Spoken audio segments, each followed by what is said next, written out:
At my son's funeral, in the receiving line, with his casket not 40 feet away, my daughter-in-law took my hand the way you do at a funeral, leaned in close like she meant to whisper something kind, and pressed a folded paper into my palm. I thought it was a poem or a prayer card, the kind of thing people give you at a funeral. I squeezed her hand back, the way you do, and I said thank you. And I tucked it into the funeral program without looking, and I went on greeting the long line of people who'd come to mourn my boy. I did not open it until that night, alone, in the house Daniel and I had bought together, after the casseroles were in the refrigerator and the last car had pulled out of the drive. It was a letter from a lawyer, not a note, not a card, not one word about my son or my grief. It informed me, in 3 cold paragraphs, that the estate of Daniel Crane was now being settled, that the real property in which I currently resided formed a part of that estate, and that I should begin making arrangements for alternate living accommodations at my earliest convenience. I read it 3 times standing at my kitchen counter. My son was 3 days dead. She had put a lawyer's eviction letter into my hand in the receiving line at his funeral, folded soft like a kindness, timed so I would carry it home and find it alone. I have thought a great deal since about the particular mind that plans a thing like that looks at a grieving mother in a receiving line and sees an opportunity. And I have decided that it is not a mind that lost its way in grief. It is the mind that was never going to grieve in the first place. That had already moved on to logistics while the rest of us were still trying to breathe. What Denise did not know, what she could not have known, was who she had chosen to lie to. For 31 years, I was a court stenographer. I sat below the judge in courtrooms all over this state, and I wrote down exactly what people said, word for word, under oath. Not what they wished they had said, not what they claimed later that they'd said, but the actual record. I spent my whole working life as the keeper of what was really spoken. And my daughter-in-law had decided to rewrite my son, to recast a good man's last wishes and a good man's mother into whatever shape served her best. And she had no idea that the quiet old woman she was shoving out the door had spent 31 years learning to tell the precise difference between the truth and the version, and had kept, without ever once meaning to, the single piece of the record that mattered most in the world. She looked at me and saw what people her age always see when they look at a woman my age. She saw a soft, slow, frightened thing, easy to move, too sad to fight, too old to be believed. People have been making that exact mistake about old women since the beginning of time, and they will go on making it. And I will tell you a secret that the ones who make it never learn until it is far too late. The quiet old woman in the corner is very often the one person in the room who remembers everything. My name is Lenore Crane. I am 79 years old, and I live in a small city in the River Valley of Connecticut, in a white colonial house with black shutters and a stone wall my husband Edmund built by hand before his heart gave out 15 years ago. After Edmund passed, my son Daniel and I bought a house together, his name and mine both on it, because he wanted to be near me, and I, if I am honest, could not bear to be alone in the big one. Daniel was my only child. He died of a heart attack at 51 years old, on a Saturday, with no warning at all. A strong man one day and gone the next. And there are mornings still, a year later, when I wake up and have to learn it all over again. For 31 years before I retired, I was a court stenographer in the Superior Court of this county. If you have never sat in that chair, below the bench, You cannot know what it does to a person over 3 decades. You become a machine for the truth, or the closest thing a human being can be to one. You do not get to react. You do not get to interpret. You do not get to soften or improve what is said. A man confesses to a terrible thing, and your face does not move, and your fingers simply take it down. A witness lies, and you record the lie precisely, comma for comma, because someday it may matter that you have it exactly. I have a memory trained like a hunting dog. I can still tell you, word for word, the testimony in cases from 1987. And more than that, I learned to hear the seam in a sentence where the truth ends and the performance begins. The little catch a liar makes that they think no one notices. I noticed. It was my whole job to notice. 31 years of it. And then I retired, and I thought I was done being the keeper of the record. I was wrong. The most important transcript of my life was still ahead of me, and it would be of my own son. There is a phrase you hear 10,000 times in a courtroom, until it stops being words and becomes a kind of heartbeat. Let the record reflect. The lawyer says it, the judge says it, and my fingers would move, and a thing became permanent, fixed, beyond the reach of anyone who might later wish it otherwise. Let the record reflect that the witness nodded. Let the record reflect the time. For 31 years, I made the record reflect. And I came to believe, the way you come to believe in gravity, that the truth, once it is properly set down, cannot be unmade. People can argue about it, people can hate it, but they cannot reach back into the record and change what was actually said. I did not know, when I retired and put away my machine, that I would spend the last hard chapter of my life proving that belief against a woman who was betting her whole future on the opposite, on the idea that the truth is only whatever the last person standing says it is. She was wrong. I made the record reflect.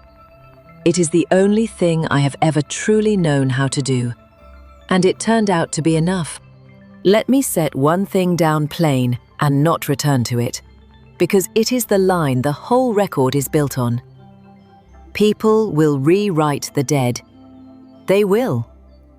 The moment a person can no longer speak for themselves, there is always someone ready to put new words in their silent mouth, words that serve the living.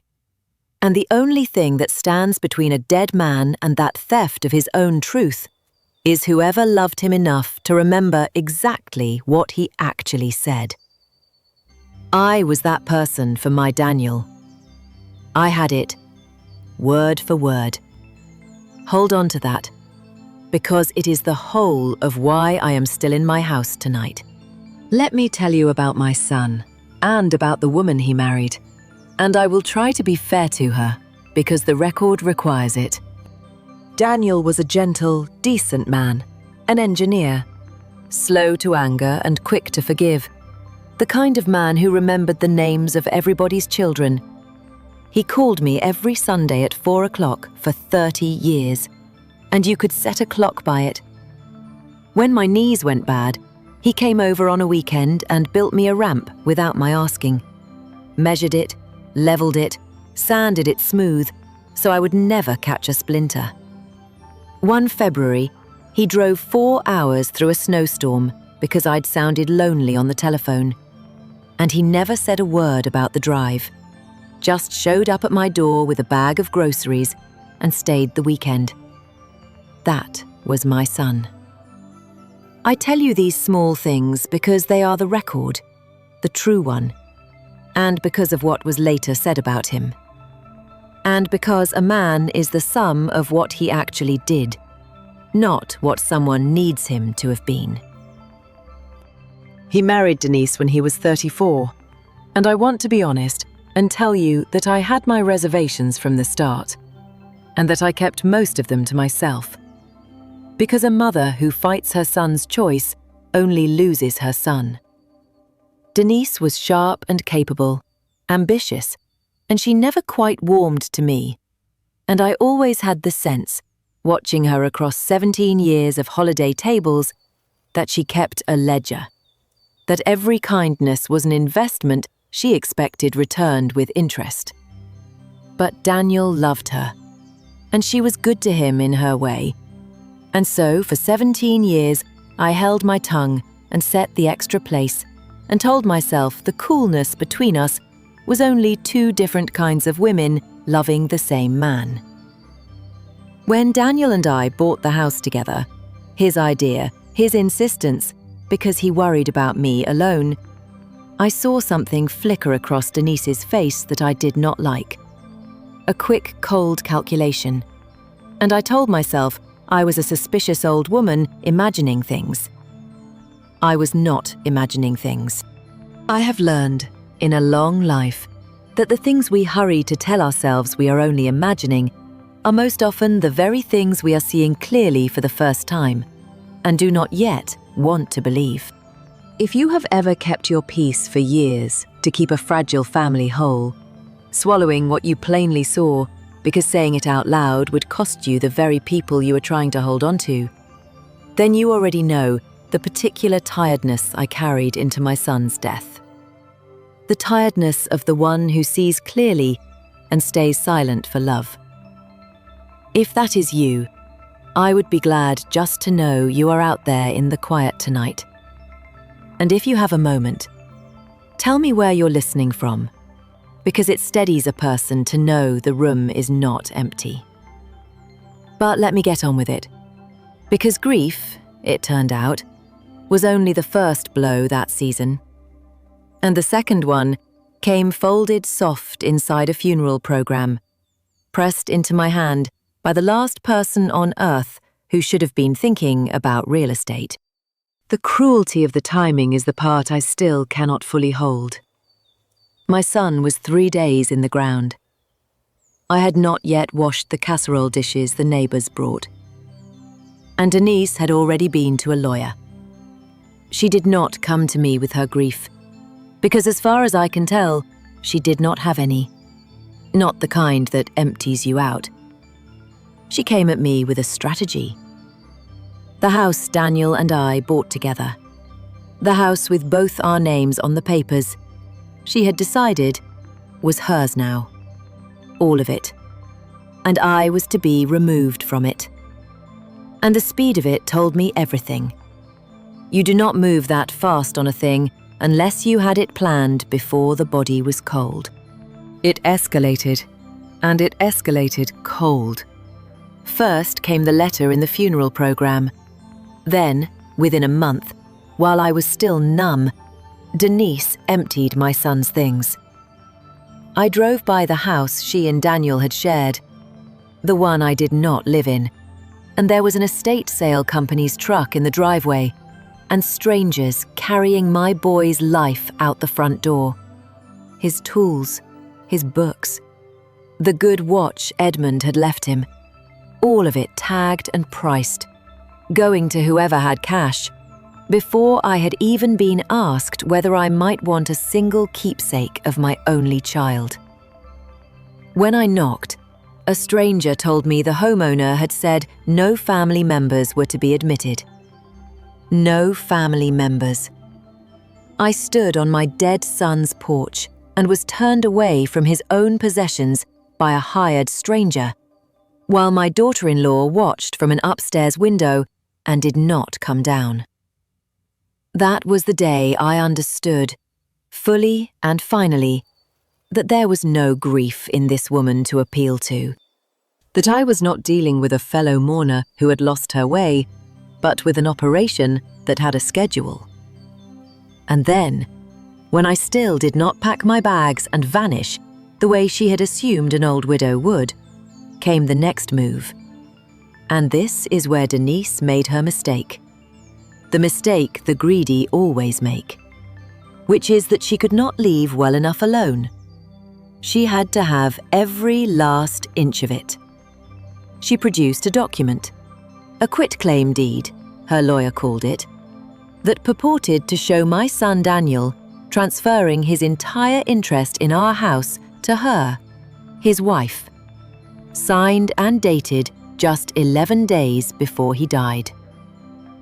She had her lawyer send me a copy, along with a letter explaining that since Daniel's share was now entirely Denise's, and since, the letter claimed, I had only ever been permitted to reside in the home as a courtesy extended by my son and his wife, I had no ownership standing whatsoever, and would need either to vacate the premises within 60 days or to begin paying my daughter-in-law rent to go on living in the house I had bought.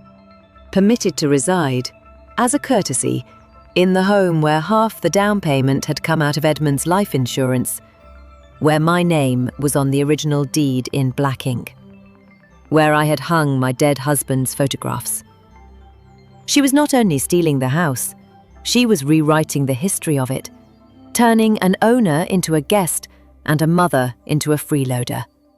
And she was doing it on letterhead, which is a thing that frightens people my age, because letterhead looks like the law, even when it is only a lie wearing the law's good coat. And she was not only working the lawyers, she was working the family, the cousins and the old friends, the way a careful liar always does, getting her story planted first, so that mine, when it came, would sound like the bitter ramblings of a grief-addled old woman who couldn't accept that her son had loved his wife more than his mother. At the repast after the burial, I heard her, in the next room, telling Daniel's cousin how hard it had been carrying me these last years, how Daniel had worried so about my decline, how she only wanted what was best for me now that I couldn't really manage on my own. She was building me a reputation as a confused old burden in the very hours we were burying my son, laying her foundation in soft soil before anybody thought to check it. I stood in the kitchen doorway with a paper plate in my hand, and I listened to a stranger invent a version of my life. And I understood that this was a person who had thought it all the way through, who was not improvising in grief, but executing a plan, and that I was going to have to be very, very precise, because precision was the only thing I had ever owned that she could not counterfeit. I sat at my kitchen table and I looked at that deed for a long time. And I want to tell you what I felt, because it was not what you would expect.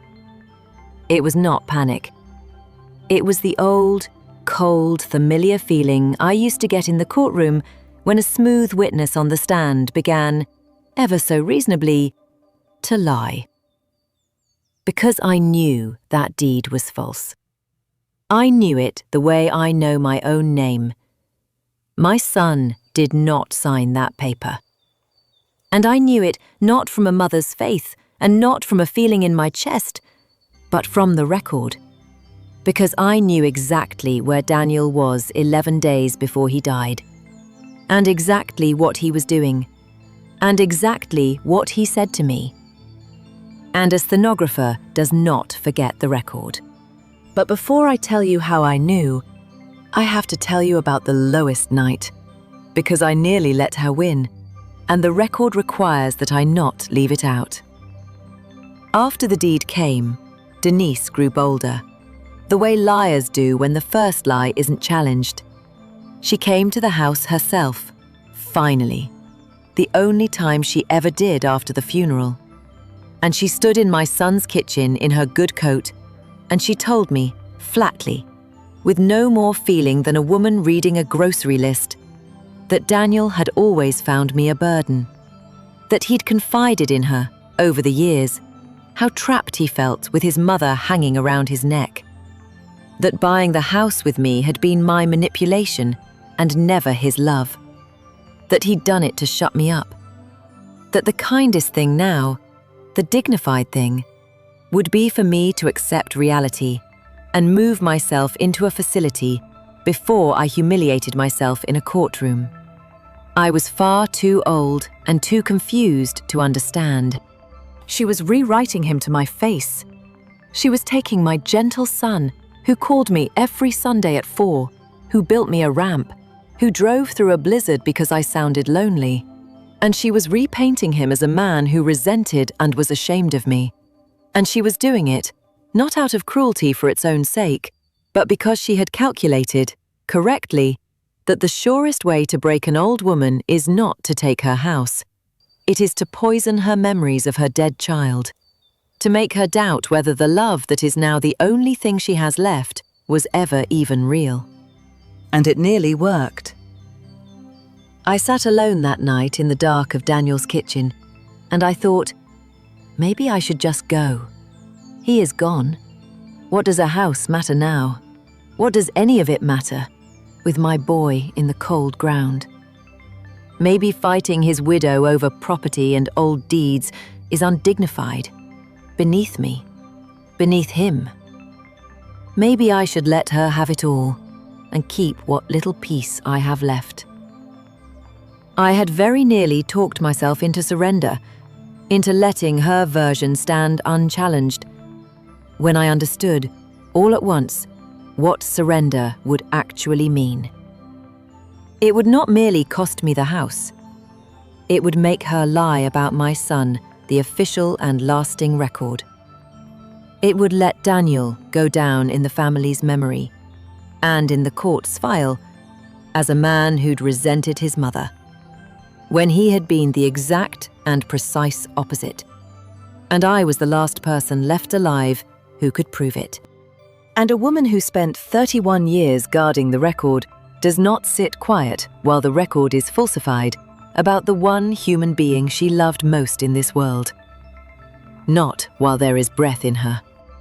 So I stopped grieving like a victim, and I started working like a stenographer. I will not pretend the months that followed were anything but ugly, because they were. And the ugliness was its own kind of grief stacked on top of the first one. There is something that hollows you out about fighting over the things a dead person left behind. About sitting in offices full of lawyers, deeds, document examiners, when all your heart wants is to sit quietly with your memories of your boy. Some nights I felt ashamed of the fight, as if it were itself a betrayal of Daniel. As if a better mother would simply have let it all go and grieved in peace.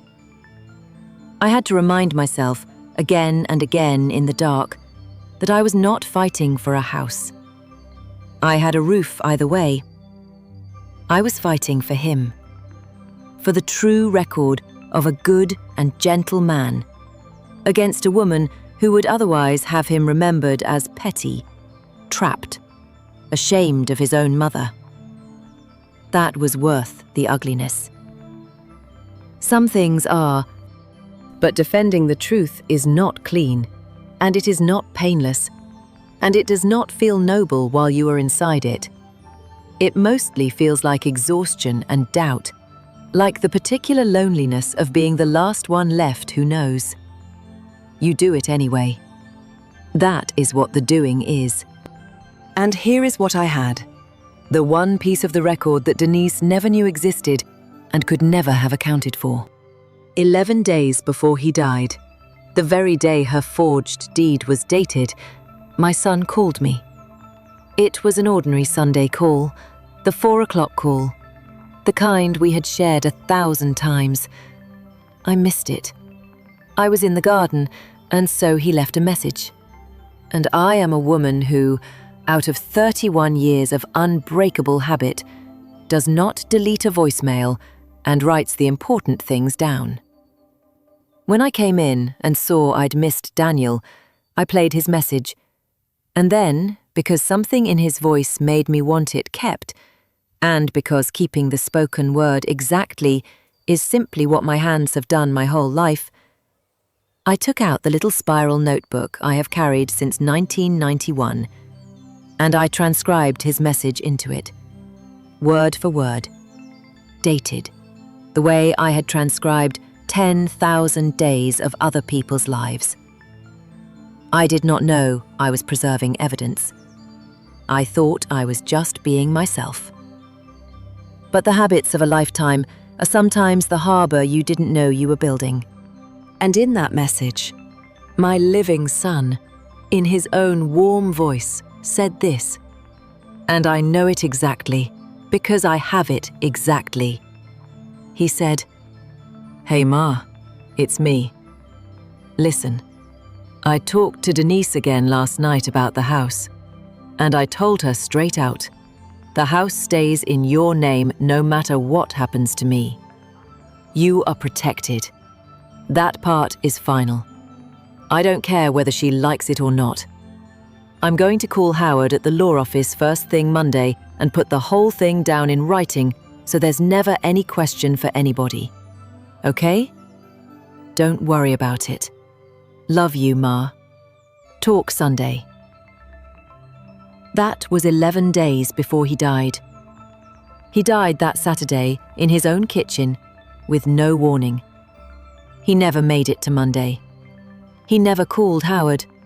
And he most certainly never, on the very day Denise swore he calmly signed his house over to her, did anything of the kind.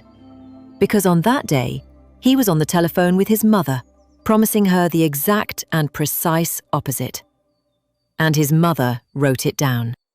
The reckoning, when it came, was cold and quiet, and it was complete. And I ran it the way I had watched the finest attorneys run one for 31 years. Which is, by never interrupting a liar who is busy hanging herself, and simply handing her more rope when she pauses. I hired a sharp, unsentimental lawyer named Dana Whitlock, a woman who reminded me of the prosecutors I'd most respected. And I told her I did not want to lead with the voicemail. That surprised her. But I have sat below the bench for 3 decades, and I knew that you do not show the liar your best card before she has fully committed to her lie. Because a lie that has only been spoken can still be walked back, while a lie that has been signed and sworn, filed with a court, cannot. So I waited. I let Denise file her forged deed with the probate court. I let her swear to its authenticity under oath, in writing, before a judge, putting her name to the lie in the one place on earth where a lie cannot be quietly taken back. And only when she had done that, when she had nailed her own feet to the floor, did Dana and I respond. And we responded with 3 things, laid down in order, slow, the way you build a wall. First, the deed itself, which we sent to a forensic document examiner, who reported what I had known the instant I saw it, that the signature was not my son's hand, but a forgery, and an amateur one. Second, the notary. The deed bore a notary's stamp, and Dana tracked that notary down, and the woman, faced with a felony of her own, admitted under questioning that she had never laid eyes on Daniel Crane in her life, that he had not appeared before her, that she had stamped the document weeks after his death as a favor to Denise, who was a friend. That alone unmade the whole instrument. And then, third and last, after the forgery was proven and the notary had turned, and Denise's lawyer was already looking ill at the table, we played the voicemail. In a quiet probate courtroom in the county where I had taken down 10,000 transcripts, I sat in the gallery and listened to my dead son's voice fill the room. Time-stamped, 11 days before his death, telling his mother that the house was hers no matter what, and that he was putting it in writing to be sure. The judge listened with his hand over his mouth. Denise did not listen at all. She looked at the table. My Daniel testified at his own trial, in his own warm voice, and all his mother had to do was keep the record the way she always had, and press play. I watched it land on Denise, and I will not pretend I took no satisfaction in it, because I am giving you the true record, and the true record includes that I am a human being and not a saint. She had sworn a forged document into a court of law. That is not a family squabble that gets patched up over a holiday ham. That is a felony. And once the forgery was proven, and the notary turned on her to save her own skin, and my son's living voice had filled that courtroom, Denise's own lawyer asked to withdraw from the case. And the probate judge did not simply rule against her.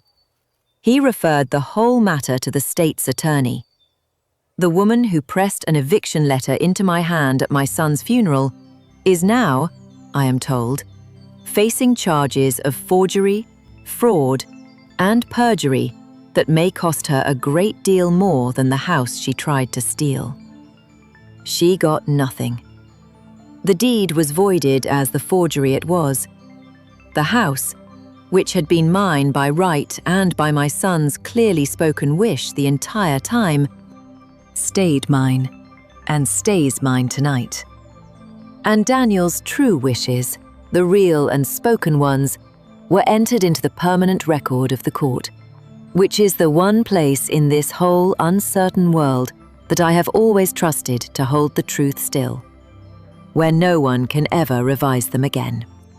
I did not gloat when it was over, and I did not forgive her.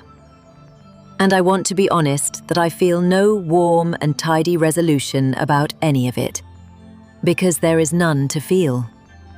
A cold thing was done to me and my son, and a cold thing answered it. Denise is not a lost daughter who might someday be welcomed back to a Sunday table. She is a woman who came to a funeral with a strategy folded in her purse, who tried to steal an old woman's home and falsify a dead man's heart in the same stroke. And the only mercy I find in myself toward her is the cold comfort that I never once had to invent a thing to undo her. I told no lie. I forged nothing. I simply declined to let her version stand, and I kept the record straight. And her own lie, the moment she committed it to paper and swore to it, did all the rest of the work for me. That is the thing about the truth. It is patient. It will wait as long as it has to, and it does not need you to raise your voice. It only needs you to refuse to let it be erased. So here is what I'll leave you with, and then I'll let you go. The dead cannot defend themselves. That is the plainest and the hardest truth I know, and it is exactly why what we remember, accurately and honestly, is a sacred trust and not a soft sentiment. The moment a person can no longer speak, there is so often someone standing close by, ready to revise them, to put convenient words into a silent mouth, to turn a generous man into a resentful one, a devoted son into a trapped one, a loving parent into a burden.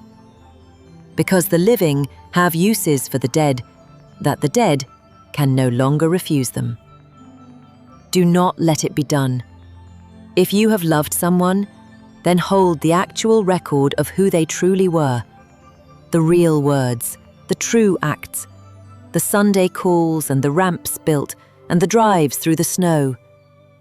And you guard that record like the treasure it is. Because one day, you may be the only courtroom your loved one has left in this world. I was Daniel's. I kept his record straight. And I would do it again at twice my age, against twice the lawyers. And the woman who gambled that a grieving old widow would be too soft and too tired and too sad to defend the truth, made the single worst calculation of her life. Because she happened to choose, out of all the mothers on God's earth, the one who had spent 31 years in a hard wooden chair below a judge, writing down exactly, precisely, permanently what was truly said. They thought I was just an old woman. I was the keeper of the record. There is a difference, and it cost Denise everything to learn it. I still have the voicemail. The court has its copy in the permanent file, but I have mine, on my old phone that I will never trade in, and on the lined page of the spiral notebook in my own shorthand and my own longhand both.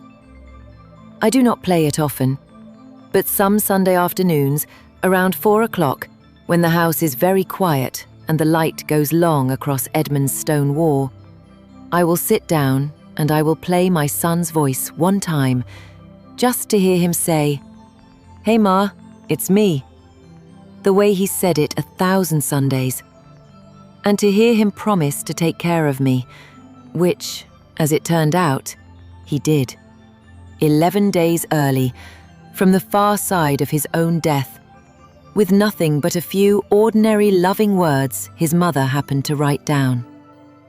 That is the truest thing he ever gave me, and the woman who tried to erase it handed it back to me, sharpened into the very blade that saved my home.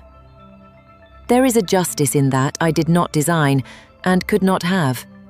I only kept the record. The record did the rest. If you stayed with me all the way to the end of this one, then I think you understand that remembering is its own kind of loyalty, the kind that outlasts death. And I'm grateful for your company tonight. Tell me where you're listening from, and tell me, is there someone you've lost whose true record you keep, whose real story you'd defend against anybody? Say their name out loud tonight. Keep it accurate. Keep it safe. It may be the most loving thing you ever do. Stay on a while, and I'll tell you another. The tea is steeping, and the record, for tonight, is closed.